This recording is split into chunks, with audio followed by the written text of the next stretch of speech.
my babies, this is Robyn, here to talk about memory recall. The one thing it took most of my life to commit to, but when I got in the middle of it, it wasn't at all what I thought it was going to be. So, here we go.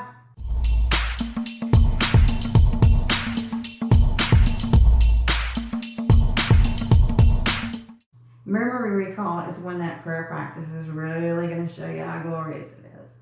I've talked about it in several videos, just filing away those memories to deal with in prayer and having a scheduled period of prayer. I chose, well, at first I did it wrong, but when I corrected it, I was doing it at night before I went to bed. I needed the sleep afterwards. And this went on for a few weeks, and it became so loving and warm and healthy. And after practice of filing away, I accepted completely that he knew what he was doing because I had put him in control. That's one of the main things. You have to 100% put him in control and be very aware this is his. This is his, just give it to him. And he'll work you through whatever damage it's done to you in a way that will make you a better person. And that's kind of cheesy to say a better person, but it made me closer to him, and I lived freely and in a more completely than I ever thought I could. I thought everybody was miserable, and I thought it was, I thought I'd always be struggling. I thought I'd always be hurting, and it's not like that anymore. I do have problems. I don't live a perfect life, and I'm not a perfect person, but I have a great life, and I know where I'm going. And I don't have to worry about it when you turn on the TV and it looks like the world's falling apart. And it kind of is, you know. You kind of want it to. Night or time before you can rest is probably going to work for you. At least that's how I suggest to do it. So, for the first few weeks, I just sat there with them. It was almost as if he would not let me deal with any of it. And the memories were coming, the flashes, the pain. He would have me file it away. And I would just sit with him through these periods of time. And for the most part, I would always start with, thank you, Lord, for my toes. Thank you for my toenails. Thank you for the tops of my feet. Thank you for the bottoms of my feet. And I'll work all the way up, all the way down. Thank you for my liver. Thank you, Lord, for my kidneys. If my knees were hurting, I would thank you, Lord, for my knees. Thank you, Lord, for everything. Thank you, Lord, for the air you let me breathe. After some time of filing it away, he allowed me to look at a memory. I went from the youngest memory on. He did tell me to start writing down my memories. I have a written testimony, like 70,000 words. And it's not only the memories. The first section of the chapter is the memory. And then the second section of each chapter is my conclusions about it. And the memories are very clear because I didn't give it time to kind of blend with other things that I always remembered, and I have that record forever. I'll link a free ebook to my testimony below. You could also buy it on Amazon, but please know that when you have a free ebook, you can review it on the Amazon site. You need to put in there that you received a free ebook, but you just click on it. And I'll leave that link below where you could click on it and just review the book, whether you've read it in the past or read in the future. So he had me writing it down. I don't know if he'll have you write it down. I don't know if he'll have you share it with anybody, 10 people, everybody. I don't know. But he brings us each through our own individual process. He knew my tender spots, and he knew ahead of time that there were certain things that were going to take me a while to just deal with. And he let me deal with it. I got the distinct impression that we had plenty time. I kept trying to rush the process, but he didn't. He went at perfect speed.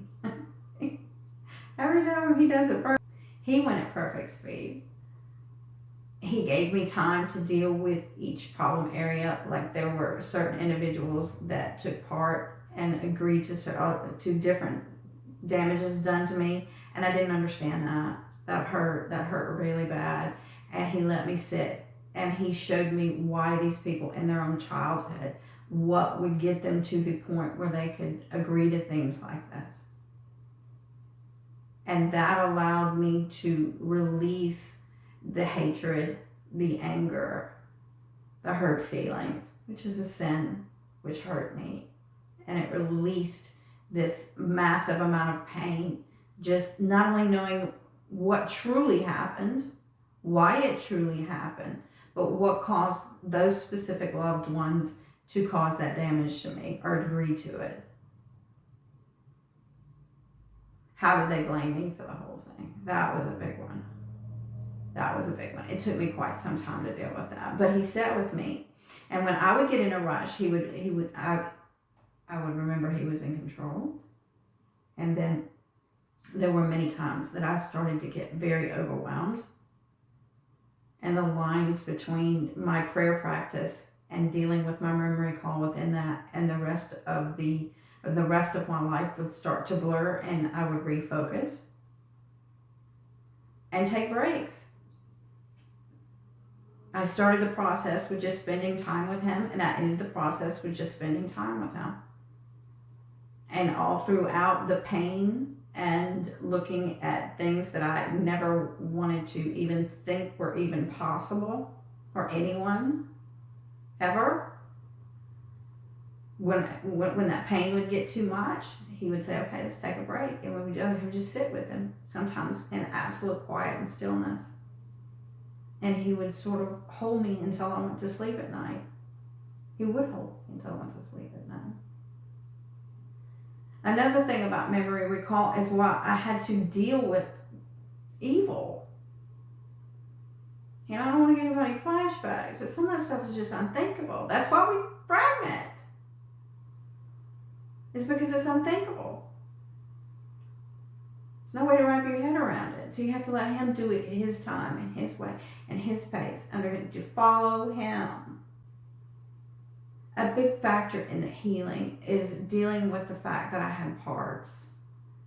I had done all of this and then later realized that I did develop dissociative identity disorder. But I had already gone through the memory recall, and I knew to go into the ritual where they are. DID is no different than, let's say we knew someone that was assaulted as a child. They never really heal. So a part of them is still being assaulted. That's what you're dealing with. The occult twists it, turns it, programs them, will force you to have parts that are loyal to them, all sorts of complications. But ultimately, that's what it is. A part of you is still suffering. And when you go into the ritual, when you look at it from a safe place, this is then, that is now, then you can see it, look at all the whys, answer all the questions you want to, and take that part of yourself out of there. Take them out. That's what you wanted. You be your own hero in that sense, when you can go in there and when you heal from it, you rescue that part of yourself. It does get complicated with occult loyal parts. But even they are doing what they're doing because they are doing what they're doing because they think that's what's good and right. And they're a part of you. And so when your core person learns that, heals from it, they come along.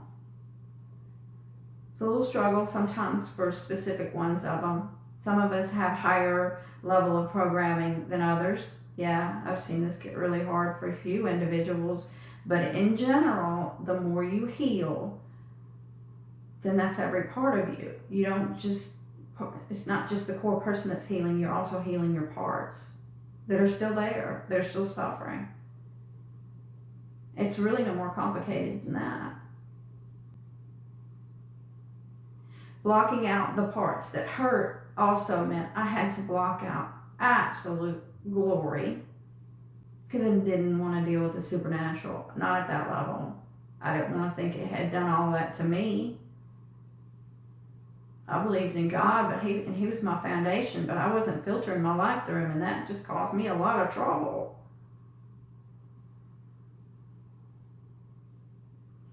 So this is the core of how I recall the memories. I call it reconciling them because that's exactly what I did. Why? Why did this happen? Who did this? What was that about? What am I remembering? Why did this happen? Why did this happen during the day? Why did that not happen at night? Just questions. And once I got to the point where I had an understanding of why it happened, and for the most part, what was done to me was done because of what was done to my abusers during their own childhood, like a generational plague. And eventually, I become to the point where I feel safe now. I do have problems. I do get weighted. I do have difficulties happen. I do get hurt. But as a whole, I live a free, happy life. And I'm not weighted down by this mysterious horror inside of me. Because that's what it felt like. I hope you guys stick with me this long. Thank you. And hope to talk to you next time.